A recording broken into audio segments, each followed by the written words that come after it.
जय श्री राम बोल। जय श्री राम बोलने में बोल दे जय श्री राम। जय श्री राम। जय श्री राम बोल। जय श्री राम बोलने में क्या है? बोलना पड़ेगा। तूने कहा मैं कुछ नहीं की। बोल जय श्री राम। जय श्री राम बोल दो और जाओ। जय श्री राम। मेरी बात सुन। না আমি জয় শ্রীরাম বলবো না, তবে একটা কথা বলতে চাই আপনাদেরকে, বুঝছেন?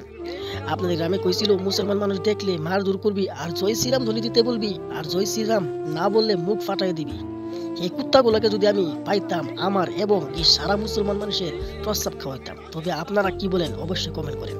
এই যে দেখেন এই কুত্তা মানুষগুলো কত বড় একটা জঘন্য কাজ করলো, তবে কেউ কিছু বললো না, কেউ কিছু কইলো না। আর দেখেন আসামের আলতাফ হোসেন মিয়া মিয়া গান বানানোর অপরাধে তখন জেল কাটে। কিছু কিছু কুত্তা হিন্দুদের জন্য সারা হিন্দু ধর্মের মানুষ অপমানিত হয় আর কি, মানে অনেক কিছু খারাপ বলে আর কি। কথা কি ঠিক না ভাই? তবে আজকের এই ভিডিও সমাপ্ত করলাম। আবার কিন্তু আমার জেলে নিয়েন না, কারণ আমি এই ভিডিওটা সম্পূর্ণ সামাজিকভাবে তৈরি করছি। কারণ দেখেন বর্তমান যুগ এইসব হইতেছে, একজন মুসলমান মানুষ হাইটটা যেতেছে আর কিছু হিন্দু মানুষ এসে বলতেছে জয় শ্রীরাম বল, জয় শ্রীরাম বল। তো না বলাতে কি করছে জানেন? না বলাতে মুখ সব ফাটিয়ে দিয়েছে, মানে মুখ সব ফাটিয়ে দিয়েছে এটা বলতে পারেন, বুঝছেন? মানুষ এগুলো কাজ করতে লাগে। দেখেন আপনারা ভুল করতে সারা হিন্দু ধর্মের ক্ষতি হবে, সেটাই।